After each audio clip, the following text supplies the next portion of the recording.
You know, one thing I've always been interested in is the reception between Sonic in the West and Japan. It's always been an interesting topic to me, because while in the West, Sonic is typically held in high regard alongside the likes of Mario, over in Japan, he feels like a bit of a nobody. You may have seen this clip around on the internet before. なんか狼みたいだね。狼マリオ作ったのメーカーは任天堂でしょ。なのでソニックはソニック任天堂じゃないの。 And this clip alone summarizes the prevailing narrative that has existed in the Western fandom for the longest of time. Sonic is not popular in his home country of Japan. The idea that Sonic, someone who was once seen as even more recognizable than Mickey Mouse, is not that popular in his home country is quite bizarre. But is that really the case? I think there's a bit more nuance to it. SEGA have tried their best to increase interest in the franchise in Japan, and I want to dig a bit deeper into this. I want to explore 3 major events in the franchise's history, along with taking a look at the relationship between Sonic and Japan today.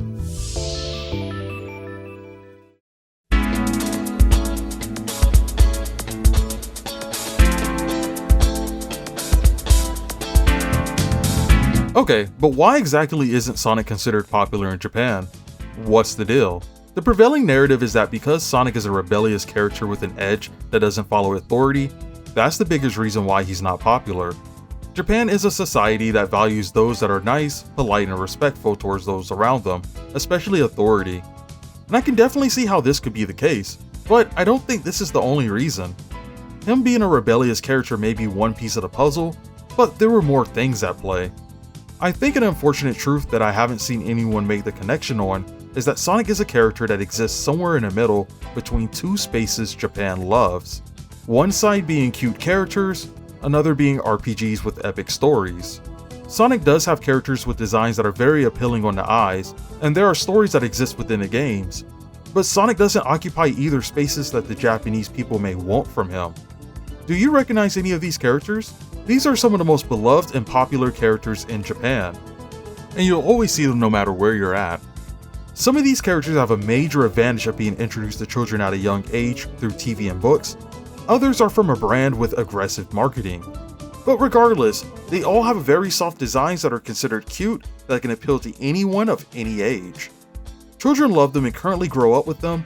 Adults look back fondly with nostalgia or get into them today. Both are captured by the inescapable cuteness.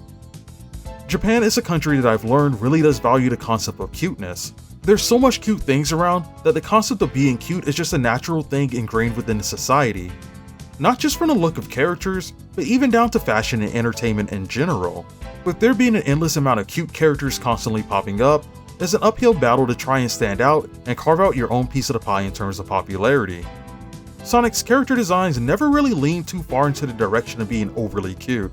There's some cuteness to be had in certain depictions, but the designs have relatively stayed in a way where there's an edge that can be seen in the characters, thus giving them an air of coolness.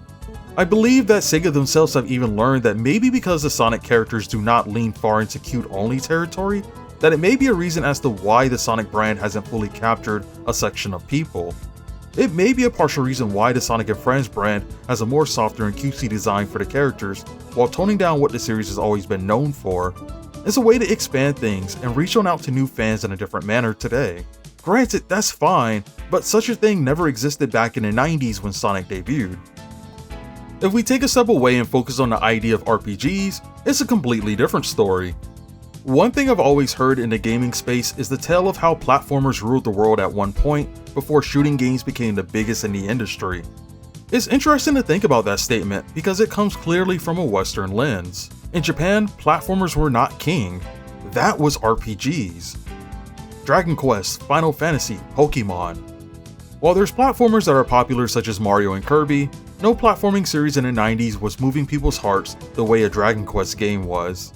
Even today, you can look at a list of the most popular video games of all time in Japan, and it's filled with RPGs. Ironically, Sonic Adventure was originally known as Sonic RPG in development.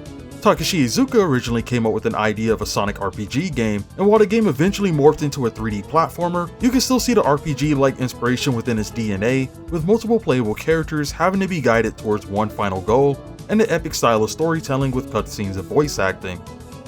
It's a curious thought on if the legendary RPGs Iizuka must have grown up on may have played a role in trying to influence him at making a Sonic RPG game.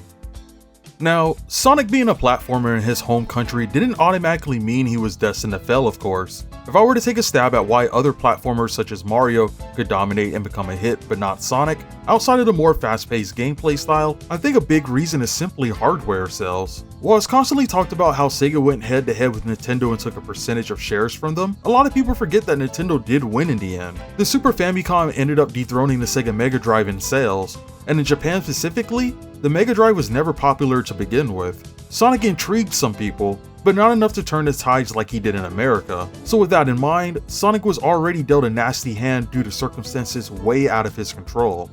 Japan's interest just never really lined up with who or what Sonic was meant to be, and maybe that's exactly why he found success in the West. The spaces that make up Western culture are drastically different from Japan.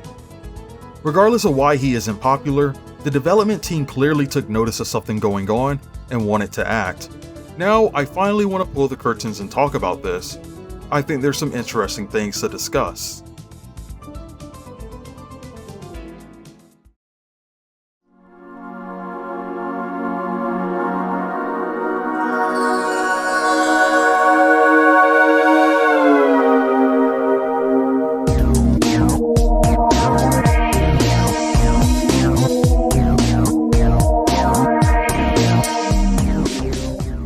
To get things started, I want to jump to the year 1997. This is where I want to begin, as I think this is the earliest period when Sega tried to push Sonic's popularity more in Japan. While in modern day, you're probably familiar with the constant Year of Sonic or anniversary celebrations, there was a much smaller initiative that was done before, one that was squarely aimed at Japan itself. To lay the groundwork, Sega have already released their newest console, the Sega Saturn, and while it's not doing so well overseas, it is doing very well in Japan. Despite Sonic setting the world on fire in the beginning of the 90s on a Sega Mega Drive, his popularity has greatly plummeted, even more so in Japan. Enter Project Sonic, an initiative by SEGA and SonicTeam to boost the popularity of the franchise in Japan back in the mid-1990s. This was a project that originally came to be after SonicTeam's work on Nights into Dreams for the Sega Saturn was completed. SonicTeam received a lot of fan mail, but with people asking two very specific questions.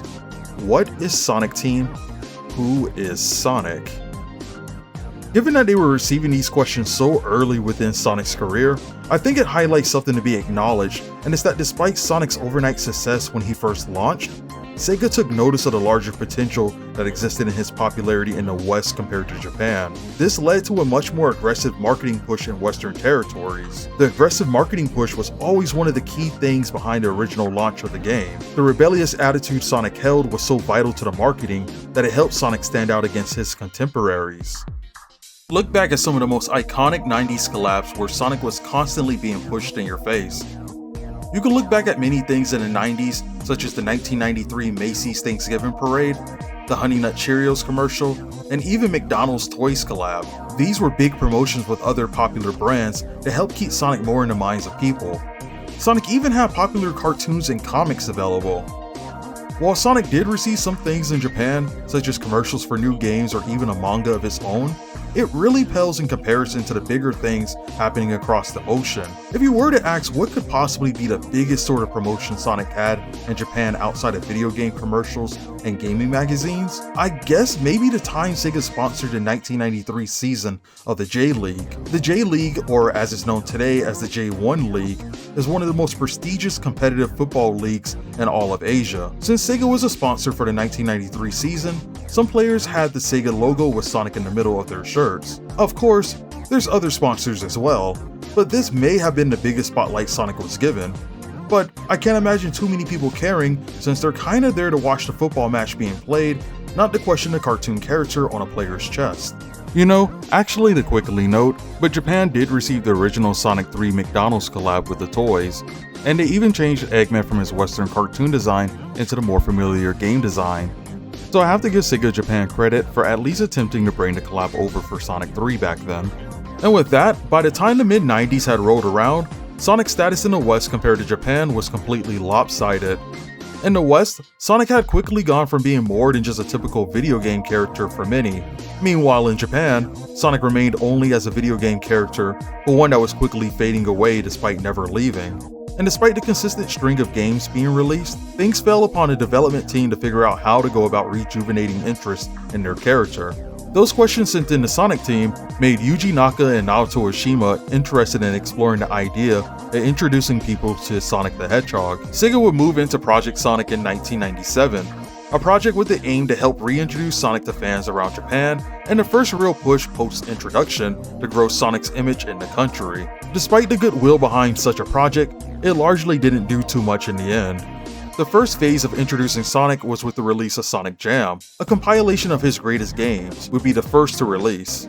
Sonic Jam would be the first to bear the Project Sonic logo on it and set things into motion. While Sonic Jam on the surface seems like your typical compilation of the classic games, something that Sega would do multiple times in the future, what made Sonic Jam stand out is the fact that it contained a 3D open world, the first true time Sonic was playable in a full 3D explorable environment. Unknowingly to everyone, this was actually a tease for a much bigger project, but more on that later. Regardless, Project Sonic had kicked off with introducing the original classic games that made him so popular. The next game to follow in the project would be Sonic R, a 3D racing game. There wasn't anything too noteworthy regarding this spin-off other than it being developed in the UK, with assistance by SonicTeam when it came to level design. Lastly, Sonic 3D Blast, a Sega port of the original Mega Drive version, was released. These would be the three main games released on the Saturn to expand Sonic's reach across Japan. But the thing is that it doesn't look like they really amounted to much at all. Other than the fact that no one knew of Sonic, these were titles released on a system that was beloved by many within Japan, but for a wide variety of other high-quality games. Sonic Jam, Sonic R, and Sonic 3D Blast just never stood a chance.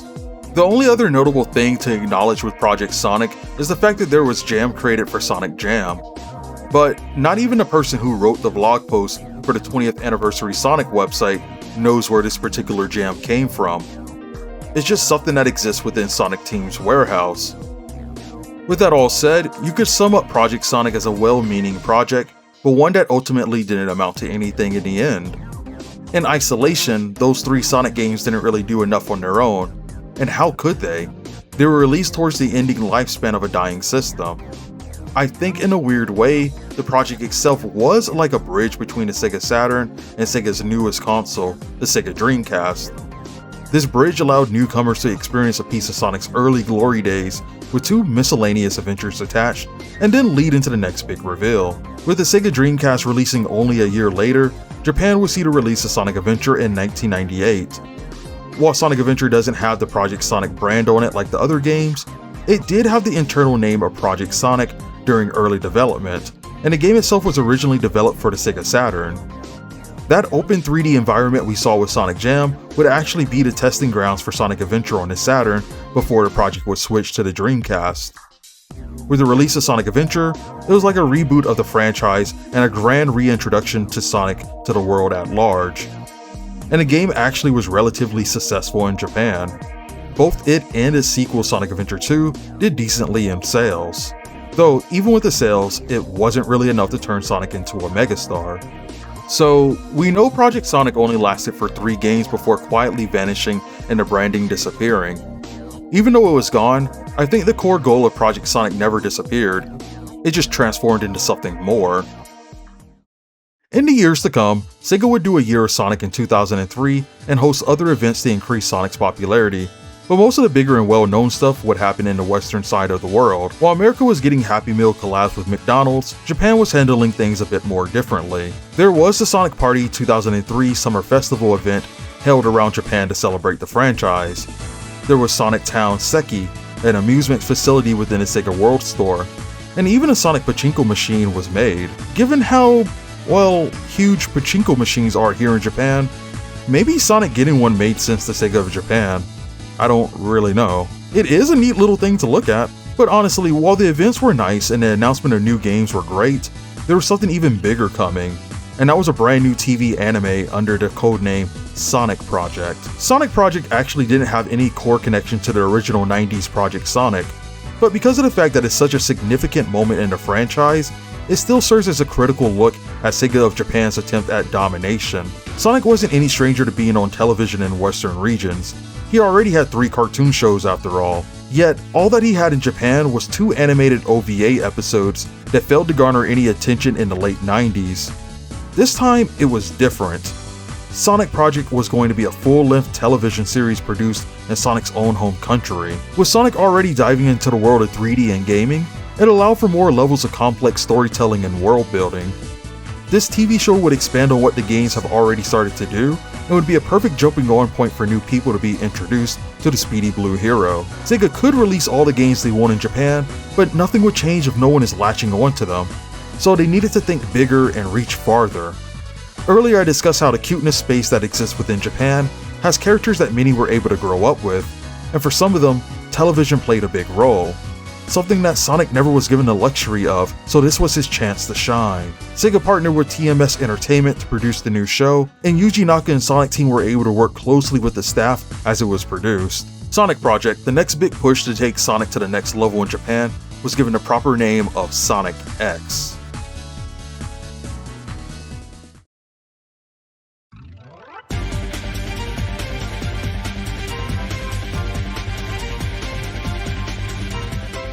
Sonic X aired 52 episodes on Japanese television from April 2003 to March 2004. The show stayed true to the at the time modern era of Sonic by using the updated character designs, filled with action-packed episodes, but also episodes that knew when to slow things down a bit and explore the characters a bit more. While it was given an original storyline, it even went as far as to cover popular stories from the games. Despite the efforts to once again push things forward, SonicTeam once again was in a position where their efforts wouldn't accomplish much. Internationally, Sonic X was a massive success and became one of the top rated shows on TV.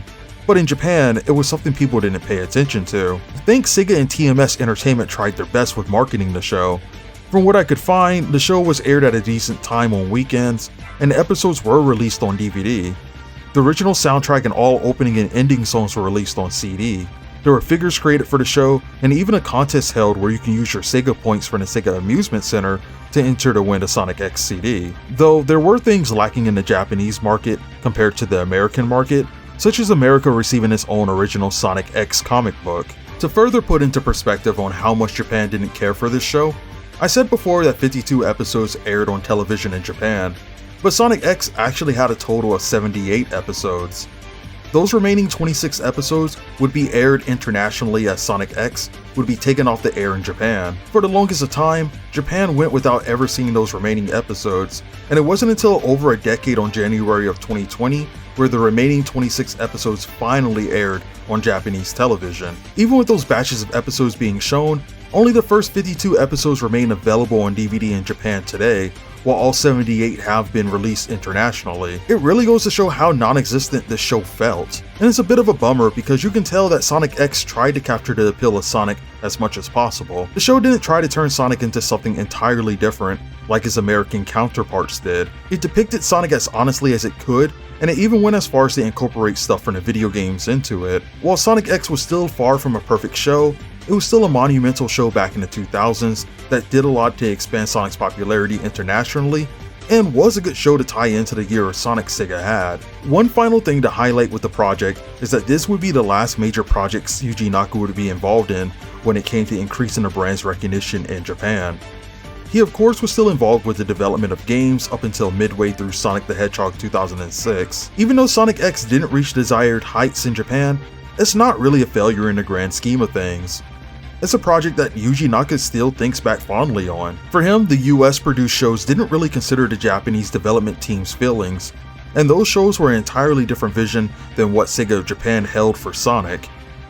With Sonic X, Yuji Naka was able to provide the final decision, and it allowed him to create what he believes to be the closest to what a Sonic show would look like. But with Yuji Naka eventually leaving, the franchise kept marching on trying to figure a way out to reach further. Simply put, I want to surpass Mario. Sonic was a game originally developed to compete with Mario, and we have yet to achieve that. Because we respect Mario, my goal is to catch up to and surpass him. We want Sonic to be played all over the world, including Japan, just like Mario. And we want the movie to be a bigger hit than Mario. We also want to build a Sonic attraction in Universal Studios Japan. That is my goal as a Sonic lover. This is a quote from Osamu Ohashi, the division manager for the Sega business department of Sega. It's something that I think about a lot because of how open not only is Sega as a business has been, but even the employees are about wanting Sonic to become bigger within Japan. I think after Sonic X failed to really do anything, Sega just kinda became content with the reality of Sonic's status in Japan. The drive towards serious growth had died down, as Sega clearly shifted their focus to the western side because that's where the money was to be had. And for the mid-2000s and 2010s, I can't blame Sega for not making many attempts to expand in their home country, as the franchise entered a period of trying to pick itself up and survive. The value of the brand decreased by a lot after all. Enter the 2020s, and somehow with the success of the first movie, a domino effect was created where growth was being had. Not just in Western regions, but even in Japan itself. And Sega took notice of it, and launched what would be a surprise throwback, but also the start of one of the most aggressive pushes in a long time. The time was now for domination. The time was now for a new Project Sonic. This time, welcome to the next level.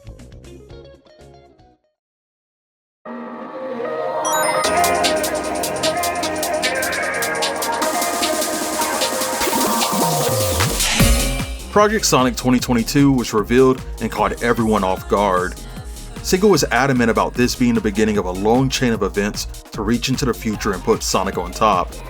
To show how serious they were, they redesigned the original logo into a slick, modern version. They even updated the SonicTeam animation video. It was clear that SonicTeam was filled with a renewed sense of motivation and excitement at the thought of reaching for the stars with everything that they had lined up for the year. Unlike the original project from the 90s that was focused strictly on video games, this one evolved into focusing on a variety of projects, truly taking advantage of Sonic's full multimedia potential in the modern day. And what can only be considered a true iconic throwback, Sonic Origins was released as a collection of the original games to introduce a new audience to Sonic's humble beginnings. In a way, it felt like a repeat of Sonic Jam, in a sense where both games were answering that question of who is Sonic, the one that started it all. The newest 3D Sonic game, Sonic Frontiers, was the first game to truly make noise in Japan too. The traditional formula of the 3D games had evolved into a new open environment to explore, and somehow that really piqued Japanese gamers' attention. So much that Sonic Frontiers won an award at the Tokyo Game Show and was seen as one of the most anticipated games in Japan. This wasn't just some voting by higher-ups in a suit or anything, but by actual regular gamers at the event that got to play the game on the game floor. SonicTeam proved themselves to everyone for the first time in history by winning an award at the event. Frontiers would also become the fastest selling and highest selling Sonic game in Japan since Sonic Adventure 2. Okay, but video games aside, the other two big things to come were another TV cartoon and a brand new movie. To quickly get it out the way, Sonic Prime, the newest TV show, didn't make any waves in Japan. Relegated to Netflix, it made it much more accessible for global audience to view, but it wasn't necessarily pushed as much in Japan as it was more of a show for Western audiences to latch onto. But on the other hand, Sonic Movie 2 was a major deal that was indeed pushed in Japan. While the numbers it reached weren't too huge, there were still higher numbers than the first film, showing some level of steady growth film to film. And lastly, there was quite a lot of merchandise and collaborations still being released all around Japan.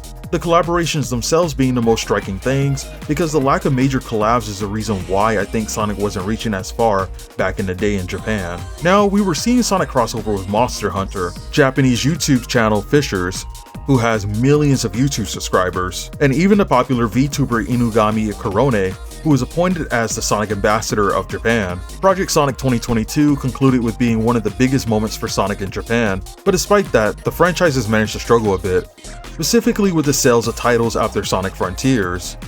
The games after Sonic Frontiers had low sales, thus continuing the belief that Sonic is and never will be popular in Japan, and that's not entirely true. People aren't constantly latching onto the games right now, but that's okay. Frontiers show that there's potential if SonicTeam plays their card right once more. There's also other avenues where Sega are grabbing people. Sega continues to engage with fans through social media such as Twitter and TikTok, with the latter becoming an extremely huge platform for them to push Sonic on. Sega introduced the Sonic and Friends series that has managed to become big enough to have its own pop-up shop within Japan. Sonic Movie 3 released and once again saw growth, with it now being the biggest box office success amongst the three movies. Sonic is receiving more and more collabs with companies all throughout. Just a while back, Sonic had a collab with Timberlands, and I never in my life thought I would see the day of Sonic rocking a pair of Tims.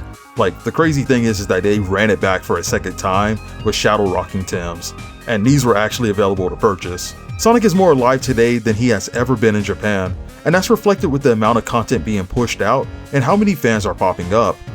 I live here in Japan now, and I've been able to walk into stores and find Sonic merch.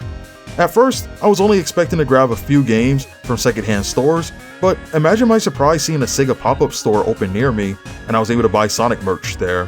Heck, there's a Sonic and Puyo Puyo 35th anniversary collab happening now, and I was able to participate and win the King Sonic plush. This isn't even highlighting the music shows and fan events SEGA do. I work at a school and interact with kids on a daily basis, and I genuinely didn't expect many of them to know who Sonic was. But the majority of kids at my school knows and loves him. I've been showed countless drawings of Sonic and have had kids talk to me about how their favorite characters are Shadow and Silver. A lot of them told me that they got into Sonic through the movies, some through TikTok. One even mentioned the recent Shadow the Hedgehog manga. It's honestly so cool to be able to see how much the movies have played a role in expanding things, but also seeing the other multitude of things helping out as well. Project Sonic started as the hopes and dreams of the original developers at SonicTeam wanted to expand Sonic's appeal through a short-lived project, and when it didn't work, they went on to the next thing and forgot about it. But the heart of the project never died. That's why I think even though Sonic X isn't an actual Project Sonic in the traditional sense, it was still worth highlighting as it carried the heart of what Project Sonic represented.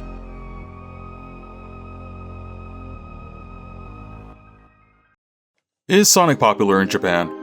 The easy answer is no. The long and complicated answer is this entire video you endured through. Maybe he's not as mainstream as he is in Western territories, which sucks. But I guess I kinda hate boiling things down to an easy no after diving into it this much. Engaging with real people, experiencing many things, and doing so much research has put things in a different light for me. What I do know is that the Japanese fanbase is growing. A new generation is growing up and being exposed to him more and more. For now, I'm happy Sonic is at least gaining some attention. I want the goal of Project Sonic to be reached someday, and that's to connect everyone in Japan with Sonic.